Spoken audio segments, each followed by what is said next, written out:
You ask Tiger to solve. This deals with linear equations with one unknown. The final result is x equals 28/11. Let's solve it step by step. Simplify the expression. Group like terms. Simplify the arithmetic. Group all x terms on the left side of the equation. Subtract x from both sides.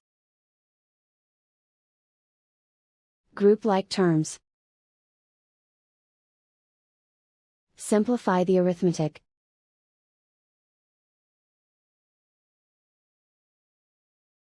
Group all constants on the right side of the equation.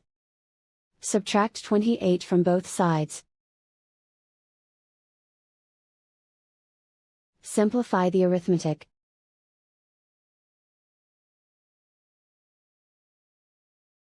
Isolate the x. Divide both sides by -11. Cancel out the negatives. Simplify the fraction. Cancel out the negatives. And so the final result is x equals 28/11.